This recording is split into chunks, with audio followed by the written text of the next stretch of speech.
নমস্কার, welcome to astro control. আজকের বিষয় হলো কুম্ভ রাশির মাসিক রাশিফল আগস্ট 2025। কুম্ভ রাশির জন্য শনিদেব এবং বুধ, শুক্র এই সমস্ত গ্রহরা ভালো ফল আনবে আগস্ট মাসের জন্য।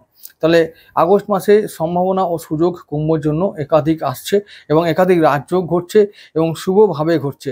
কুম্ভ রাশির যে ষষ্ঠভাবে লক্ষ্মী যোগ তৈরি হবে, তারপরে সপ্তমভাবেও রাজযোগ তৈরি হবে।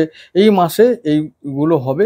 তো একাধিক সুযোগ সম্ভাবনা আসছে তো বটেই, তো সেগুলো আমি আলোচনা করব। তবে তার আগে বলে রাখি যে 1 আগস্ট দিনটা আমাদের কীরকম একটা গ্রহ সংস্থান গোচরে দেখতে পাবো সেই ব্যাপারে একটু বলে রাখি। প্রথমত আমি দেখতে পাচ্ছি পঞ্চমভাবে বৃহস্পতি ও শুক্র দুটো গুরু একসঙ্গে অবস্থান করছেন। এটা একটা ভালো ব্যাপার। আমাদের চতুর্থপতি পঞ্চমভাবে অবস্থান করাটা ভালো একটা ব্যাপার। এরপরে দ্বিতীয়পতি পঞ্চমভাবে আগের মতনই আছে। শনিকেও দেখতে পাচ্ছি, আমাদের লগ্নপতি শনিদেব তিনি আছেন দ্বিতীয়ভাবে, লগ্নে রাহু আছে, রবি বুধ একসঙ্গে ষষ্ঠভাবে আছেন। আর তারপরে কেতু তিনি থাকবেন একেবারে সপ্তমভাবে একা, এবং মঙ্গল আমাদের অষ্টমভাবে থাকছেন। চ্যালেঞ্জের জায়গা শুধু এইটুকু, অষ্টমে মঙ্গল, এর ছাড়া কিন্তু সেভাবে চ্যালেঞ্জ আমরা কিছু পাবো না। এরপরে 21 আগস্ট একটু অন্যরকমের গোচর হবে, যেমন বুধ শুক্রকে আমরা পাবো আমাদের ষষ্ঠভাবে এবং সপ্তমভাবে রবি কেতুকে পাবো। এটা কিন্তু খুব ভালো যোগ। বুধ শুক্র আমাদের ষষ্ঠভাবে থাকছে মানে হলো ঋণ মুক্তির যোগ, ঋণ মুক্তি, রোগ মুক্তি, শত্রু পীড়া থেকে মুক্তি।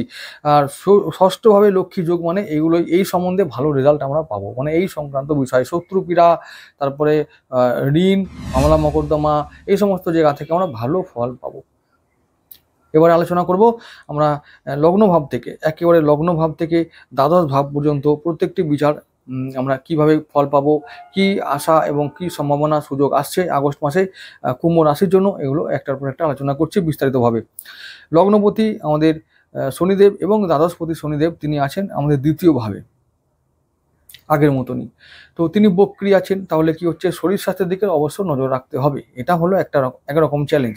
তবে যেহেতু লগ্নপতি দ্বিতীয়ভাবে মানে শুভভাবে আছে এবং দ্বাদশপতি দ্বিতীয়ভাবে মানে হলো দ্বাদশ ভাবটাকে বুঝতে হবে।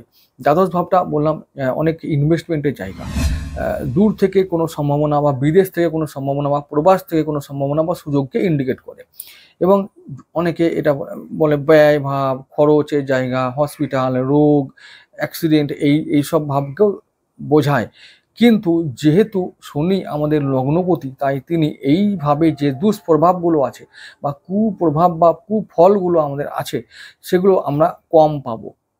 এই হলো একটা পজিটিভ বা ভালো দিক, যে দ্বাদশভাবে আমাদের পজিটিভ রেজাল্ট পাবো, নেগেটিভ রেজাল্ট কম পাবো।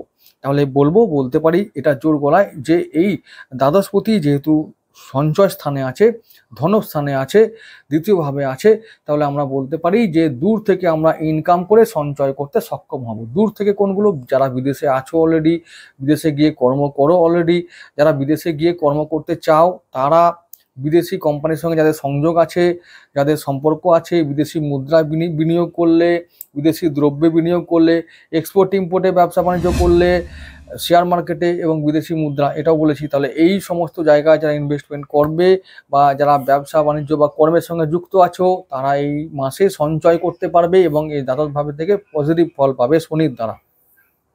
এটা হলো 1 নম্বর পজিটিভ দিক, 1 ও দ্বাদশ ভাবের ফল, শুভ ফল।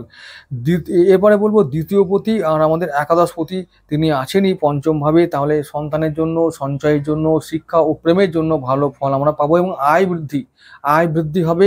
আমাদের চতুর্থপতির সঙ্গে, শুক্রদেবের সঙ্গে পঞ্চমপতির একসঙ্গে সহাবস্থান হবে পঞ্চমভাবে, মানে আমাদের দ্বিতীয়পতি, একাদশপতি আর চতুর্থপতি আর আমাদের নবমপতি একসঙ্গে থাকবে কোথায়, মিথুন রাশিতে। দুজনে মানে দুটো গুরু একসঙ্গে থাকবে পঞ্চম ভাবে। এটা পঞ্চম ভাবের জন্য ভালো ফল, অর্থাৎ সন্তানের জন্য ভালো ফল, শিক্ষা ও প্রেমের জন্য ভালো ফল। তাহলে আমি বলতে পারি কি হবে, আয় বৃদ্ধি হলো, সন্তানের উন্নতি হলো, আমরা কি করতে পারবো, ওই যে বললাম বিদেশ থেকে সঞ্চয় করতে পারবো, বিদেশ থেকে অর্থের আগমন ঘটবে এরকম। এবারে হসপিটালের খরচটা বা এই সমস্ত খরচগুলো একটু কমবে, বা মানে এই যে যেটা ব্যয় অনেকের হচ্ছিল, সেই ব্যয়টা এবার নিয়ন্ত্রণে আসবে। এরকম পজিটিভ ঘটনা এই কুম্ভ রাশির জন্য আগস্ট মাসে আসবে। এছাড়া তৃতীয়পতি কথা বলবো। তৃতীয়পতি মঙ্গলদেব মানে মেষ রাশির অধিপতি, আর ওদিকে দশমপতিকে মানে বৃশ্চিক রাশির অধিপতি। দশম ভাবটা বৃশ্চিক রাশি, তাহলে দশম ভাবের অধিপতি কে হলো? মঙ্গলদেব। এই দশম ভাব আর তৃতীয় ভাব, এই দুটো ভাবের মানে দুটো ঘরের মালিককে মঙ্গলদেব, তিনি আছেন কোথায়? এখন অষ্টম ভাবে। তাহলে কারোর কর্মচ্যুতি হতে পারে, কর্মহানি হতে পারে, কারোর হতে পারে যে এই কর্মক্ষেত্রে, পরিবারের ক্ষেত্রে, আত্মীয় স্বজন, ভাই বোন এদের ক্ষেত্রে, বা ভাতৃবিবাদ, জমি জগা সংক্রান্ত বিষয়ে হতে পারে, বিবাদ হতে পারে। তো মঙ্গলদেব এখন এই সমস্ত ক্ষেত্রে ভালো ফল আনবেন না, এইটাই হলো নেগেটিভ একটা দিক। বাকি সমস্ত ক্ষেত্রে তাহলে কর্মস্থানে আমরা কি করব?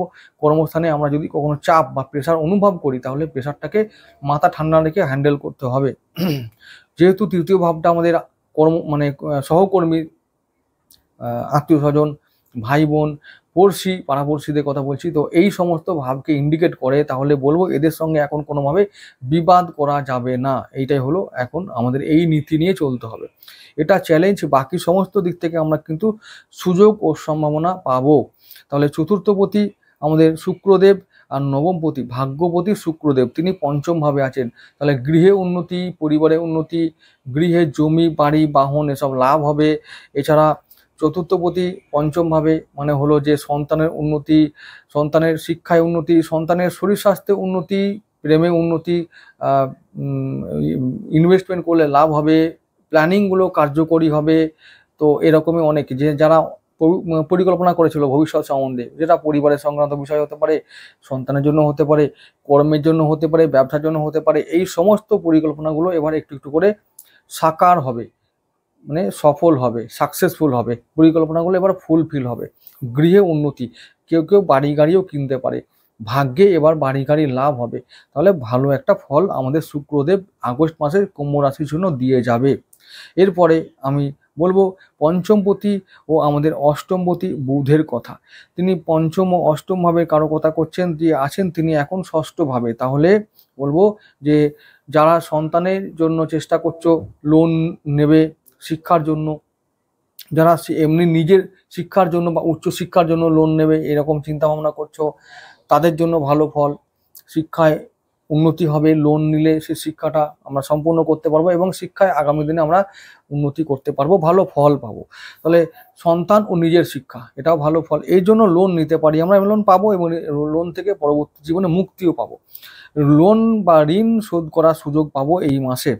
তাহলে আমরা এই বুধের থেকে ভালো ফল পাবো। অনেকে আবার এটাও পাবে যে যেহেতু ষষ্ঠভাবে লক্ষ্মী যোগ, ষষ্ঠভাবে অষ্টমপতির থাকাটা মানে বুধের থাকাটা ষষ্ঠভাবে মানে কর্কট রাশিতে বুধ ও শুক্র যখন সহাবস্থান করবে, তখন অনেকের এরকমই লাভ হবে, গাড়ি বাড়ি জমি জায়গা লাভ হবে। আবার হঠাৎ করে প্রাপ্তি হবে, হঠাৎ করে অর্থ প্রাপ্তি, বিনিয়োগে লাভ। তো এই ঋণ শোধ, আবার বিমা সূত্রে লাভ, কারোর অনেক দিনের সঞ্চিত সম্পত্তি এরকম এইগুলো পাওয়া মানে ফিরে আসবে, পাওনা টাকা আদায় হবে, ঋণ মুক্তি ঘটবে, ঋণ শোধও করা যাবে, এরকম অনেক সুযোগ আসবে বুধ ও শুক্রের জন্য। লক্ষ্মী যোগ ষষ্ঠভাবে ভালো একটা যোগ। এবার সপ্তমভাবে মানে আমাদের ষষ্ঠপতির কথা বলবো। ষষ্ঠপতি চন্দ্র যখন রাহুর সঙ্গে থাকবে আর শনির সঙ্গে থাকবে, তখন আমরা এই সমস্ত ঝুঁকিপূর্ণ কাজগুলো করব না, কোনো ঝুঁকিপূর্ণ বিনিয়োগ করব না, ব্যবসায় কোনো হঠকারী সিদ্ধান্ত নেব না, কর্মক্ষেত্রে কোনো হঠকারী সিদ্ধান্ত নেব না, এইরকম টাইপের সাবধানতাগুলো অবলম্বন করতে হবে, তবে আমরা চন্দ্রের থেকে ভালো ফল পাবো। সপ্তমপতি রবিদেবের কথা বলবো যে ব্যবসায় এখন কেতু ওখানে বসেই আছে, সমস্ত কিছুতে মানে বিশেষ করে ব্যবসা ও পার্টনারশিপ এই সমস্ত জায়গা থেকে আমাদের সাবধান থাকতে হবে। সপ্তম স্থানে কেতু মানে কুম্ভ রাশির জন্য গুপ্ত শত্রুতা তৈরি করবে এবং বেইমানি, অবিশ্বাস মানে বিশ্বাসঘাতকতা, এই সমস্ত ব্যাপারগুলো কিন্তু ব্যবসা ক্ষেত্রে, দাম্পত্য জীবনের ক্ষেত্রে এগুলো এখন ঘটার চান্স খুব বেশি। এইগুলো মানে আমাদেরকে ভেবেচিন্তে কাজ করতে হবে এই সমস্ত বিষয়, মানে কাউকে বিশ্বাস করব না, পেপার ওয়ার্ক খুব ভালো করে করব, যদি আমাদের কাগজপত্র বা ডিল করতে হয় তাহলে খুব সাবধানে করব এবং খুব পড়ে বিচার বিবেচনা করে সময় নিয়ে ভেবেচিন্তে করব, না হলে কিন্তু ক্ষতির আশঙ্কা আছে। ব্যবসায় বিনিয়োগ করলে লাভ হবে যেমন, তেমনি কিন্তু দাম্পত্য সম্পর্কের জন্য কেতুর সপ্তম স্থানে থাকাটা খুব একটা ভালো ফল আনবে না। এটা হলো ব্যাপার। তাই ব্যবসার জন্য হয়তো সময় দিতে গিয়ে, অনেক কঠিন পরিশ্রম করতে গিয়ে পার্টনারকে অবহেলা করলাম, পরবর্তীকালে সেটা গিয়ে দাম্পত্য সম্পর্কের উপরে প্রভাব পড়লো, সেটা কিন্তু হতে দেওয়া যাবে না, সেটা হতে দিলে মুশকিল আছে। অষ্টমে মঙ্গলটা মানে আমাদের থাকা হলো, মানে থাকা মানে হলো যে বললাম দাম্পত্য সম্পর্ক, পারিবারিক ব্যাপার এবং হচ্ছে জমি জায়গা সংক্রান্ত বিষয়ে, ভাতৃ বা ভাই বোনের ক্ষেত্রে, আত্মীয় স্বজনের ক্ষেত্রে, এদের সঙ্গে সম্পর্কের ক্ষেত্রে প্রভাব ফেলবে মঙ্গলদেব। তো এইটার ব্যাপারে অবশ্যই তোমাদের সাবধান থাকতে হবে। আচ্ছা, এরপরে আমি যেটা বলবো যে কুম্ভ রাশির জন্য মঙ্গল হচ্ছে প্রধান শত্রু। তাই বলবো যে মঙ্গলের প্রতিকারটা অবশ্যই করতে হবে। আর কুম্ভ রাশি যদি কুম্ভ লগ্ন হয়, মঙ্গলের প্রতিকার তো দরকার, এবং বলবো যে রত্ন ধারণ না করেও যদি প্রতিকার কিছু করতে হয় তাহলে সেটা হলো প্রতি মঙ্গলবারে গিয়ে মঙ্গলবার আমরা লাল জবা ফুলের মালা নিয়ে আমরা মা কালীর মন্দিরে হাজির হব, তাকে দান করব মালা এবং তাকে পরাবো। এটাই আমাদের মঙ্গলের বেস্ট প্রতিকার হবে, অল্প পয়সায় খরচা করে। তো এইটুকু আমরা করতে পারি প্রতি মঙ্গলবার, তাহলে মঙ্গল সংক্রান্ত বিষয়ে আমরা অশুভ প্রভাব থেকে অনেকখানি মুক্ত হতে পারবো, এটা করা যেতে পারে। যাই হোক, তাহলে এইবার যেটা বললাম যে এই যে নবমপতি, দশমপতি, একাদশপতি, দ্বাদশপতি, লগ্নপতি, প্রতি ভাবের বিচার করে আমি এটাকেও বললাম বা বলতে চাইলাম যে কুম্ভ রাশির জন্য আগস্ট মাস একাধিক সম্ভাবনা ও সুযোগ আনছে, তেমন চ্যালেঞ্জও থাকবে। চ্যালেঞ্জটা মানুষের জীবনের একটা অঙ্গ, এটাকে ওভারকাম করে আমাদের এগোতে হবে লক্ষ্যের দিকে, তাহলে আমরা লক্ষ্যে পৌঁছাতে পারবো খুব সহজেই। তো মোটামুটি মঙ্গলের প্রতিকার করলে আমাদের এ মাসে চ্যালেঞ্জ তেমন হবে আমাদের দেখতে হবে না। তো আগামী ভিডিওতে আবার দেখা হবে, সবাই ভালো থেকো।